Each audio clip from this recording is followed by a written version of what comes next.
Hello, today I'm gonna talking briefly about several methods using for detecting and measuring the brain serotonin. And they are microdialysis, fast scan cyclic voltammetry, or genetically encoded protein sensors. And go along with each method, we have to conduct some another technique like high-performance liquid chromatography or N-shaped cyclic square wave voltammetry or multiphoton microscopy for screening the fluorescent signal. At first, what is serotonin? All we know serotonin is one of the really important neurotransmitter in the human brain, and they will affect our sleep quality, our mood, like depression, anxiety, or happiness, and another sexual function, etc. So when we understand about the serotonin, we can study about some disease related to like depression, schizophrenia, or drug addiction. And now we go through the first method is microdialysis. What is the microdialysis? So simply we can imagine we have the tea bag with many tiny holes. Then the tea bag will allow the tea can go through, but the tea leaf are still keeping inside. And the microdialysis will work in the similar way. At first, the scientists will input the proof into the brain part, which is the area they want to study. And then they will pump a special liquid into this probe, and that is the silent or another special liquid. Then the small molecules inside the brain, including the serotonin and other, can go through this broth, and they will get into this liquid. And when the liquid comes out, the scientists can analyze the serotonin level. That is how the microdialysis working. But the limitation of the microdialysis is they take a long time to collect the sample, and because of the broth will go into the brain area, so the broth may damage the brain cells surrounding, and it cannot measure very fast change in the serotonin levels. And go along with the microdialysis, we have to do the high-performance liquid chromatography. At first, when we collect the sample from the microdialysis, and the sample will be analyzing with this device, high-performance liquid chromatography. Then this technique is used to separate, identify, and measure the different substances in the liquid sample. And inside this device, the particles will pass through with the different speed, and it depends on the size of the particle. And the HPLC device will including four main parts. First is the pump to push the liquid go through inside with the really high pressure. Second is the injector. And the most important part is the column. And the columns will make from the special material like this. And the last one is the detector for measuring how much of the each substances comes out. And we can see the result here. how the level of dopamine or the serotonin comes out, and they will display it in the graph like this. And this is another published paper. They using this method for measuring the serotonin inside the brain, right?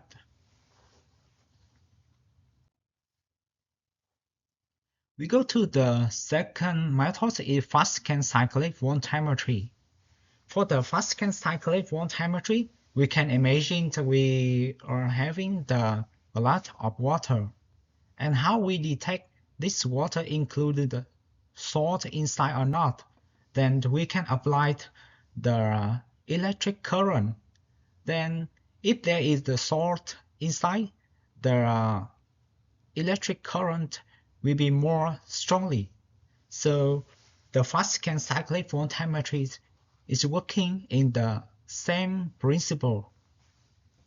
At first, the scientists will input the carbon fiber electrodes into the brain area where they want to study about the serotonin or dopamine.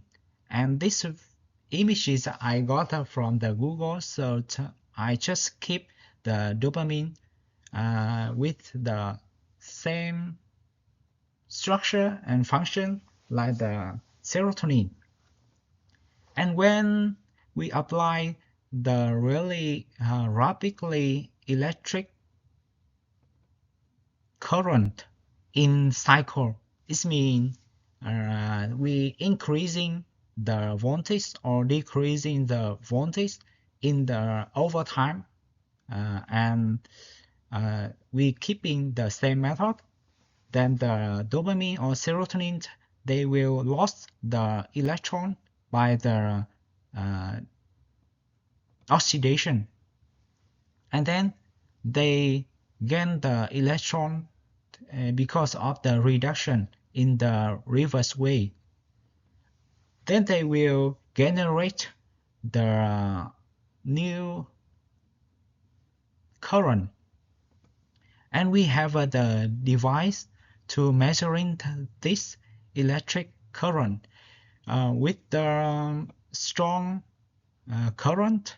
It means the high level of serotonin, and with the like the weak current, we can say it's the low serotonin current. And for the advanced method of the fast scan cyclic volumetry, they use the fast scan control absorption volumetry. It means they can control the time for absorption, and it can help to get the better result from the serotonin level. So this is the extension or the development of the this method. Then we call the N-shaped multiple cyclic square wave volumetry. And they apply the N-shaped multiple cyclic square wave volumetry, and different with the previous slide. We mentioned about we will apply the current in the cyclic in the cycle. It means reducing or increasing the current. But in this method, they will apply the voltage in the cyclic square. It means the current is not reducing or increasing. They will working like a switch. It means there are two conditions like on and off. So because of that, we can remove the interference inside the brain molecule.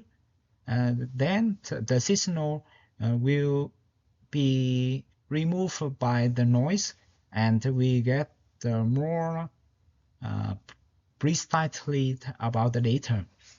And this is the one of the study had been published in 2021 about using this technique. And from all the methods we already go through, we can comparing how different and the advantage or limitation of each method. And I already summarized in this table. We can get more details about this information. And the last method I wanna introduce briefly for today's is genetically encoded protein sensor. And I'm really interested in this method because it's quite similar to with my current project. So for this method, we can imagine that we have a smart, colorful light switch, and like this pop will change the color when they detecting the low volume of gas or the high volume of gas, and we can apply this method for making the principle for this technique. At first, the scientists will creating the sensors inside the cells by using the genetic engineering, and they will create a very special protein, and this protein can glow or change the color when it detects the serotonin. And this protein is introduced into the brain cells in human or in mouse at the model. And for making the sensor inside the cells, they use the GPCR. GPCR means the G protein coupling receptor. And another thing is the ZFP is the green fluorescent protein, and this proteins will be change the colors or they increasing the bright when the sensor binding to the serotonin or another neurotransmitter, and because of the receptor change the shape, and then will make the GFP change the color or increasing or decreasing the bright. So we can observing the signal by using the fluorescent microscope after that, or based on the brightness of the signal, and we can determine the serotonin levels are increasing or dopamine or decreasing. And this is one of the published paper related to. So here I wanna show some common serotonin sensor nowadays for using, like S-token. They working like turn off the fluorescence when the serotonin is detected, or another I0 NNFR for increasing fluorescence when the serotonin binding, and another sensor. And they use in the different tissue or cell and environment. And after we collecting the fluorescent signal, we need to use the fluorescent microscope. And here I want to show the new method is the multi-photon microscopy, and they will be different with the linear microscopes because they have the different focusing. So this image they illustrate how different between of the laser excitation. First one is the linear, second when we use two photon, and the third one is the three photon. And the x-axis is the laser intensity. Then we can know how deep of the laser can go through, and the y-axis is the depth tissue, and we can know the each method the how far the signal can go. And with the linear microscopy, because of the signal cannot focus in the specific area, so the fluorescent images will be blurry. And for the two photon, it's already improved. And for the 3-photon, we can see the focus are already really strongly. Then the fluorescent images will be very clear, and the signal we can easy observing. That is the difference in the three methods of the microscopy. And this is one of the public paper making the sensor, and they call it the D-light sensor, and using this um, serotonin measurement method for detecting the dopamine, and they use the 2-photon microscope for screening the fluorescent signal of the brain tissue inside the rat. And in here we can see from the color map with the white square is the fluorescent signal when the rat is running, and with the red square is the fluorescent signal when the rat get the reward. So from using this sensor, the scientists can detecting how the dopamine affects to the mouse when they depending on their activity like running or rewards. And that is one of the application of the fluorescent